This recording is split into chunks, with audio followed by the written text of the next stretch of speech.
है, बाबा सिद्दीकी को धमकी मिल रही थी। निकम ने कहा साजिश के पीछे का डायरेक्टर कौन है ये जांच का विषय है। बाबा का मर्डर पुलिस के लिए बड़ा चैलेंज बना हुआ है।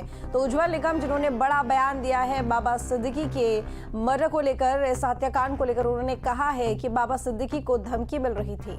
साजिश के पीछे का डायरेक्टर कौन है ये अभी पता लगाना बाकी है, जांच का विषय है। बाबा का मर्डर पुलिस के लिए भी बड़ा चैलेंज है क्योंकि पुलिस के सामने भी ये बड़ी चुनौती है और उनको ये पता लगाना है कि आखिर बाबा सिद्दीकी की हत्या क्यों की गई है। इस हत्या के पहले कुछ चंद दिन उनको धमकियां दी गई थी। अभी इन धमकियों और इससे कोई ताल्लुकात है क्या, ये इन्वेस्टिगेशन का मामला होगा। लेकिन अगर मामला उनमें कुछ संगीन तार जुड़ी हुई है तो इसका मतलब साफ है कि जिन्होंने धमकियां दी और बरहुकुम एक अपनी सुप्रीमेसी दिखाना चाहते हैं। पुलिस को ये जरूर छोड़ना, इन्वेस्टिगेट करना होगा कि क्या सचमुच ये साजिश 3 लोगों तक है, क्या साजिश करता और कोई है। हमेशा मैंने कई क्रिमिनल ट्रायल्स में ये देखा है कि जो साजिश करता है वो बिहाइंड द कर्टन रहता है, वो डायरेक्टर रहता है हर मूवी का, और जिनसे काम करवाता है उनको साजिश का उद्देश्य का मतलब नहीं था। पुलिस के सामने ये बड़ा ढूंढना होगा, एक बड़ा एक टारगेट होगा कि साजिश क्यों रची गई, क्या उद्देश्य था, तभी सब तथ्य खुल सकते हैं।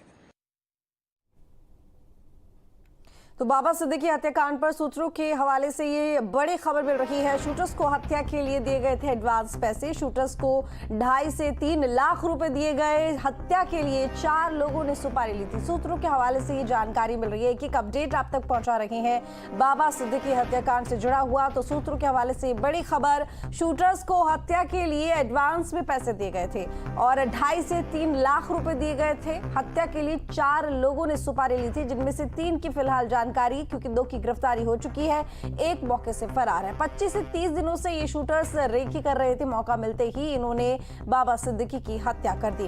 हालांकि पुलिस अब दोनों से ही पूछताछ कर रही है। पंकज मिश्रा हमारे साथ में लगातार बने हुए हैं।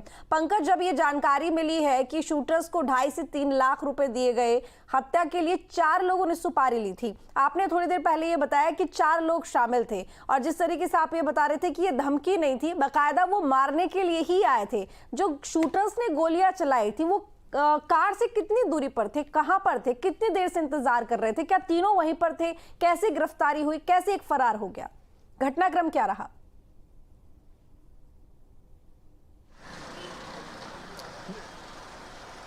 देखिए, मुंबई के बांद्रा ईस्ट में बाबा सिद्दीकी के बेटे जिशान सिद्दीकी का दफ्तर है। वहीं पर शाम को बाबा सिद्दीकी की एक मीटिंग थी और मीटिंग के बाद बाबा सिद्दीकी वहां से निकल रहे थे। और क्योंकि कल दशहरे का दिन था, शाम को जो है वो माता जी की जो विसर्जन यात्रा है वो वहां से निकल रही थी। लोग वहां पर नाच गा रहे थे, पटाखे फोड़े जा रहे थे, जश्न के साथ लोगों की भीड़ जो है वो वहां से गुजर रही थी। अब क्योंकि कार जो है सीधे दफ्तर तक नहीं आ सकती थी, तो कार को रोड के किनारे में बुलाया गया था और बाबा सिद्दीकी अपने कार की तरफ वॉक कर रहे थे। लेकिन जो शूटर्स थे उन्हें जानकारी थी कि बाबा सिद्दीकी जो है वो जिशान सिद्दीकी के दफ्तर में है और वो यहाँ से जल्द निकलने वाले हैं। जैसे ही बाबा सिद्दीकी वहाँ से निकलते हैं, चलते हुए लोग, क्योंकि उस एरिया में वो काफ़ी पॉपुलर है, हर कोई उन्हें जानता है, हर कोई चलते फिरते उन्हें सलाम दुआ करता है, तो जब वो गुजर रहे थे तो हर किसी से मिलते हुए वो अपनी गाड़ी की तरफ जा रहे थे और यहीं पर शूटर्स को मौका मिला। बहुत ही करीब से शूटर्स ने अपने पिस्तौल से बाबा सिद्दीकी पर फायरिंग शुरू की और करीब 6 राउंड फायरिंग के निशान जो हैं घटना स्थल पर दिखाई दे रही है, क्योंकि पुलिस ने जो भी बुलेट शेल्स वहाँ पर गिरे थे वहाँ पर पुलिस ने मार्क किया हुआ है और 6 राउंड फायरिंग के निशान दिखाई देते हैं। 3 गोलियां जो है वो बाबा सिद्दीकी को लगी और गोलियां लग के सीधे आर पार हो गई, जो डॉक्टर्स की तरफ से कहा जा रहा है। और बाबा सिद्दीकी वहीं पर गिर पड़े, काफ़ी सारा खून बहा, नज़दीक के अस्पताल में उन्हें इलाज के लिए भर्ती कराया गया। लेकिन जब डॉक्टरों ने उनकी जांच शुरू की तो उनका पल्स नहीं मिल रहा था। डॉक्टर ने तमाम कोशिश की पर उनका पल्स नहीं मिला और आखिरकार बाबा सिद्दीकी जो हैं उन्हें डॉक्टरों द्वारा डेथ डिक्लेयर कर दिया गया। तो कहीं ना कहीं जो शूटर्स थे वो पूरी तरह से घात जमा कर बैठे हुए थे।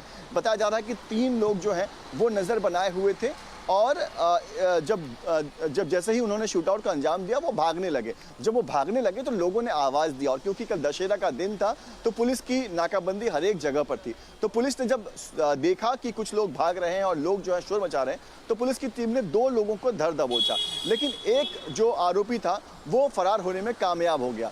लेकिन पुलिस को जो अब पुलिस ने पूछताछ किया है तो उसको ये पता चला है कि कुल 4 लोग थे जो इस पूरे ऑपरेशन का हिस्सा थे, जो मुंबई के कुर्ला इलाके में भाड़े के रूम में रह रहे थे, और इन्हीं 4 लोगों को जिम्मेदारी दी गई थी बाबा सिद्दीकी पर फायरिंग करने की, बाबा सिद्दीकी की हत्या करने की।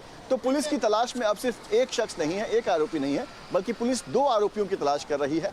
क्राइम ब्रांच की टीम जो है वो अलग अलग टीम इस केस पर काम कर रही है। आपको बता दें कि पूर्व एनकाउंटर स्पेशलिस्ट दया नायक की टीम मैं लौटूंगी आपके पास में। इसी बीच ये 3 तस्वीरें हम आपको दिखाएंगे टीवी स्क्रीन पर, और 3 तस्वीरों के जरिए आप समझेंगे कि आखिर इस पूरे मामले को लेकर क्या कुछ चल रहा है।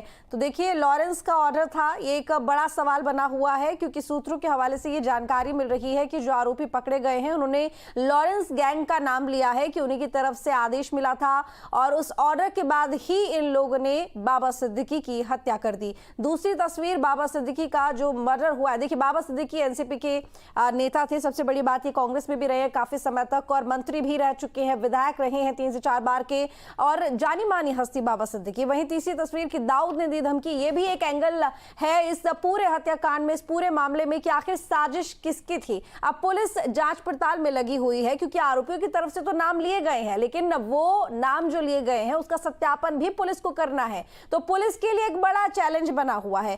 पंकज जो कि हमारे साथ लगातार बने हुए हैं, मामले को लेकर एक एक अपडेट दे रहे हैं। पंकज, आप यहाँ पर कूपर हॉस्पिटल के बाहर में हैं और बाबा सिद्दीकी का यहाँ पर पोस्टमार्टम किया जा रहा है। फिलहाल कितनी देर में पोस्टमार्टम हो जाएगा, क्या जानकारी निकल कर सामने आ रही है? परिवार का क्या कहना है? क्या परिवार से किसी तरह की कोई बात हो पाई है?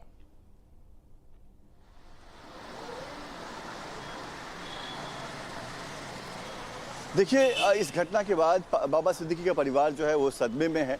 हम आपको तस्वीर दिखाते हैं मुंबई के कूपर अस्पताल के बाहर किस तरह का नज़ारा है। आप बता दें कि अजीत पवार, प्रफुल्ल पटेल, ऐसे तमाम जो बड़े दिग्गज नेता हैं वो यहाँ पर लगातार पहुँच रहे हैं।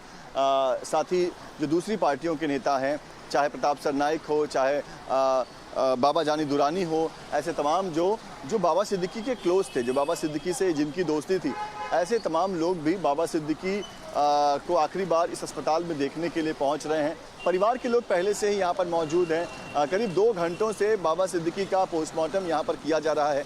7 डॉक्टर्स की टीम जो है वो पोस्टमार्टम करने लगी हुई है। पूरे पोस्टमार्टम का वीडियोग्राफी किया जा रहा है।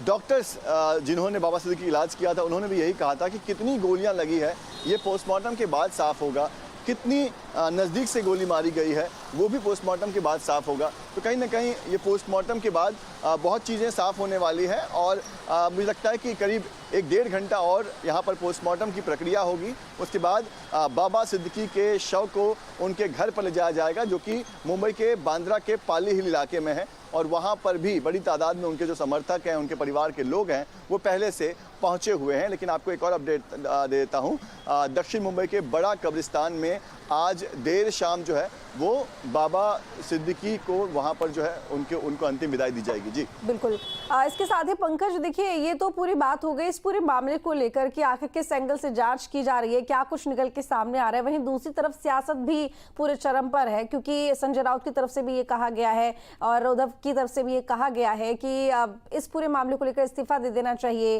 राज्यपाल से मांग की जा रही है कि फडणवीस को पद से हटा देना चाहिए। तमाम तरह की बातें सामने आ रही है। सिक्योरिटी को लेकर सवाल उठ रहे हैं कि वाई कैटेगरी की सिक्योरिटी थी, लेकिन क्या फायदा उसका?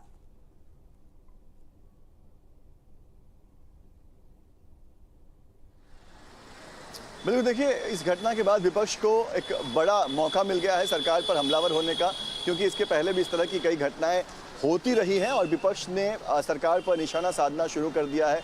बाबा सिद्दीकी महाराष्ट्र की राजनीति के एक बड़े चेहरे माने जाते हैं, एक सेलिब्रिटी पॉलिटिशियन माने जाते हैं। बाबा सिद्दीकी जाने जाते हैं जाने जाते थे अपने इफ्तार पार्टी को लेकर। सलमान खान, शाहरुख खान, संजय दत्त, तमाम लोग उनके इफ्तार पार्टी में शिरकत करते थे। और आपको बता दें कि सलमान खान और शाहरुख खान कि जो एक तरह से एक दुश्मनी या नाराज़गी जब हुआ करती थी, तब हर वक्त जो है हम ये चर्चा होती थी कि सलमान खान शाहरुख खान नज़दीक आए पर बात नहीं किए, एक दूसरे को बिना देखे गुजर गए। लेकिन पहली बार बाबा सिद्दीकी के इफ्तार पार्टी में ही दोनों गले मिले थे और वहाँ से उन दोनों की दोस्ती एक बार फिर से पटरी पर आ गई थी। तो बाबा सिद्दीकी इन तमाम कारणों की वजह से भी जाने जाते हैं। बाबा सिद्दीकी के बारे में कहा जाता है कि सुनील दत्त साहब ने उन्हें कांग्रेस में आगे बढ़ने का मौका दिया था। दत्त परिवार की वो काफ़ी क्लोज रहे, बांद्रा इलाके में रहते थे, इसलिए बांद्रा में तमाम जो सेलिब्रिटीज़ हैं उनके वो काफ़ी नज़दीक थे। तो कहीं ना कहीं बाबा सिद्दीकी एक बड़ा नाम है महाराष्ट्र की राजनीति में, और बाबा सिद्दीकी के ऊपर सरेआम इस तरह से जब फायरिंग होती है, उस फायरिंग में उनकी हत्या हो जाती है, तो कहीं ना कहीं महाराष्ट्र सरकार पर भी एक प्रेशर है कि आखिर इतना बड़ा वीआईपी सेलिब्रिटी पॉलिटिशियन आखिर कैसे रास्ते पर चल रहा था, कोई सिक्योरिटी क्यों नहीं थी। क्योंकि कहा जा रहा है कि 15 दिन पहले बाबा सिद्दीकी को एक धमकी भरा एक थ्रेट आया था, और उसके बाद उन्होंने पुलिस के बड़े अधिकारियों को इसकी जानकारी दी थी, अपने पार्टी के बड़े नेताओं को भी इसकी जानकारी दी थी, और उसके बाद ये कहा गया था कि बाबा सिद्दीकी को वाई कैटेगरी की सुरक्षा दी जाएगी। अब जानकारी यह है कि वाई कैटेगरी की सुरक्षा पेपर पर दे दी गई थी, यानी कि प्रोसेस पूरा हो चुका था। जल्द ही उनके साथ वाई कैटेगरी के जो फोर्स थे वो होने वाले थे, लेकिन उसके पहले की फोर्सेस की डिप्लॉयमेंट हो पाती, बाबा सिद्दीकी पर हमला करने में ये जो हमलावर थे वो कामयाब हो गए, और इस हमला में बाबा सिद्दीकी जो है उनकी मौत हो गई। जी, यानी कि अभी उनके पास वाई कैटेगरी की सुरक्षा नहीं थी, मिलती उन्हें थोड़ी दिनों में, लेकिन अभी थी नहीं, ये कहना चाह रहे हैं आप?